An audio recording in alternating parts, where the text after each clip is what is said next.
Hello everyone and welcome back to Jackal Educational Channel. So this video series will be consisting of the important MCQs which is from the examination of NET 2020 UGC NET Environmental Science exam. So we are going to discuss about the solution and the concept behind the question which came in NET 2020 exam. So be ready with your pen and paper because this is going to be very important because the questions are often repeated from the years to years. So without much delay, let's get started. So the first question which we will deal today is what is the correct increasing order of the following rocks by the percent volume in the earth crust. So this question was asked, this igneous, sedimentary and metamorphic rock, what is the correct increasing order that is from the lower to higher value in the percentage volume in the earth's crust. So I'll wait for certain seconds, then I'll reveal the answer. So in this question, I'll not reveal the answer. First, we will know the concept. So the concept means we will know and go through this graph. So this graph is telling that how much percentage is for which kind of rocks present in the earth crust. So first we will see that sedimentary rocks consists of 8% that is constituting. After that, metamorphic rocks, they constitute 27% to the earth's crust. Then it is the igneous rock which is divided into granite, diorite and rhyolite andesite category, and one other category is igneous rock is gabbro and basalt. So this category is having the 22% and the following is of gabbro and basalt is having the 42%. So around 64% is consisting for the igneous rocks, so that is the maximum, and followed by metamorphic and sedimentary rock is the least one. So we will go back to the question. Here the least percentage by volume in the earth crust is by the sedimentary rocks, that is number one. Then it is increased in the metamorphic rock. Then the highest percentage is by the igneous rock. So BCA will be the correct sequence. That means option number 4 will be the correct option. The next question is coming up on your screen. What is the correct sequence? Another sequence coming up. Correct sequence in the decreasing order of hardness among the following. So the following rocks or categories are gypsum, fluorite, feldspar and topaz, and you have to correctly select the option from the given options. So here also I will not tell the answer. First we'll go for the concept. The concept is the hardness scale is used by the help of Mohs scale of hardness. Yes, Mohs scale defines the hardness from 1 to 10, and talcum, that is talc, is having the softest part, that is the soft one, which is having the hardness scale of 1, followed by gypsum with 2 hardness scale, calcite with 3, fluorite with 4, apatite 5, feldspar 6, quartz is having 7, topaz 8, corundum 9, and diamond is having the highest Mohs hardness scale, that is of 10. And in between gypsum and calcite, fingernail comes, that is in between 2 and 3, and in between calcite and fluorite, that is 3 and 4 range, copper coin comes, and knife and glass comes under the apatite and feldspar in between them, and steel, which we are using, the hardness is coming in between 6 to 7 of the Mohs hardness scale. So according to this scale, the gypsum is having the lowest scale, here you can see here, and topaz is having the highest hardness in the Mohs scale. So here what will be the option? So gypsum will be having the, here it is asking about the decreasing order, that means highest. So highest will be topaz, followed by feldspar, fluorite and gypsum. That means DCBA will be the correct decreasing order. So here it will be option number 3 that will be having the correct option in the decreasing order of hardness according to the Mohs scale. So Mohs scale is very important. Kindly make this table and remember this every time. The next question was Basel convention was designed to what? So these 4 options are very complicated. Try to answer it correctly. So here the correct option will be option number 4. This Basel convention was designed to prevent the transboundary movement of hazardous waste between the nations. So we'll know everything about the Basel convention because it is one of the frequently asked questions, and everything will be dealt in this slide. So first of all, this convention is to control the movement of the hazardous waste from one nation to another, and here you should know that it was adopted in the year 1989 by the Conference of Plenipotentiaries. And here it came into force in 1982, but it was adopted in 1989, so you should note down all these things. And this convention secretariat is situated in Geneva, Switzerland, and the non-parties, so we are not under this convention, they cannot transport the hazardous waste to and from each other unless they are specially agreed by this convention.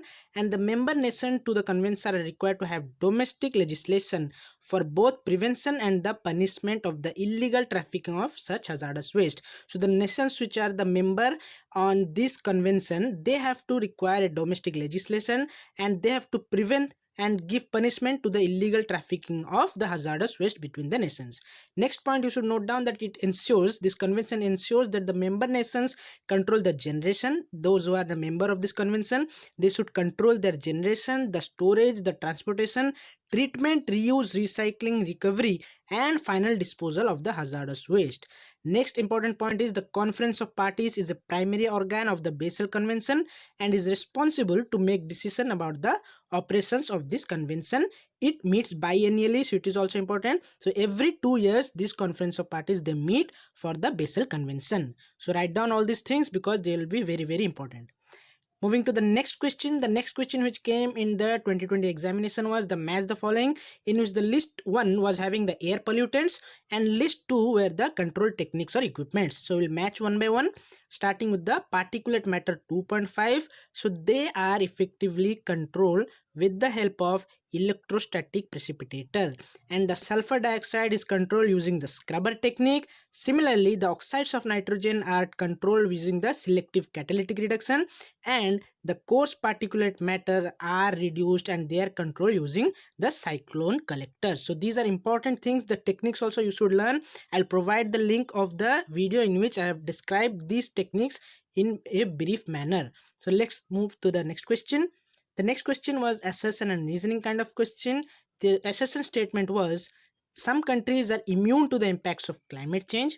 The reason was the net contribution of some countries is less than 1% towards the global carbon dioxide emission as a whole. So this statement assertion was telling that some countries are immune. That means the climate change won't impact some of the countries, but this is totally wrong. Climate change will impact each and every country, so assertion is false. So we'll go and blindly click on this option, that is option number 4. Assertion is false but R is true. So R is true. Why? Because there are some countries who are contributing less than 1% towards the global carbon dioxide emission as a whole, but there are certain countries who are having the much more impact and contribution toward the global carbon dioxide emission. For example, China, USA, major countries for the global carbon dioxide emission. Let's move to the next question. The next question was from the geology part, that is environmental geology. The question was heteromorphic rocks have what kind of composition? And here the correct option will be option number 2. Yes, heteromorphic rocks are those kind of rock, they are having different mineral composition arising from similar magmas. So this is talking about the volcanic thing, that is igneous rocks. So similar magmas will give rise to different mineral composition of rocks under different condition of crystallization. So as the crystallization condition changes, different mineral composition rocks are formed from similar magmas, which are called as heteromorphic rocks. Let's move to the next question. The next question was from the biostats. So statistics question was asked. 4 statements were given and you had to find that which of the statement are correct. So here let me read out each and every statements. So if I'm reading the statements, then wrong statements will be inside your mind. So I will tell which are the 2 correct statements so that you will be not confused. So the correct statements will be A and B. So here option number 1 will be correct. The standard deviation of the sampling distribution of a statistics is known as its standard error. So note down these things. And next correct statement will be option number B, that is the precision of the sample estimate of some population parameter is the reciprocal, that is 1 by that thing of the standard error, that is 1 by standard error, reciprocal error of the sampling distribution of the estimate. Now 2 statements were wrong and these are also important to know, that is type 1 error in hypothesis testing occurs when we accept a wrong null hypothesis. It is wrong because type 1 error in hypothesis testing occurs when we reject a true null hypothesis. So type 1 error will be linked with this statement, and similarly type 2 error in hypothesis, that is here testing occurs when we accept a wrong null hypothesis. So type 2 will be linked to this statement. So these 2 things also are very frequently asked. Kindly note down all these things. Let's move to the next question. The next question is, which among the following atmospheric constituents have a negative radiative forcing? So those are the compounds you should identify. I'll wait for certain seconds, then I will reveal the answer. So here the constituents in atmosphere who are having negative radiative forcing are stratospheric ozone and sulfate aerosol. So option number 2 will be correct, that B and C are the compounds which are having negative radiative forcing, but tropospheric ozone and nitrous oxide are having positive radiative forcing. Let's move to the next question. The next question was asked related to the greenhouse gases. The question was relative contribution of the greenhouse gases to the global warming in the decreasing order is what? So you have to identify among the 4 options given: carbon dioxide, methane, CFC12 and nitrous oxide.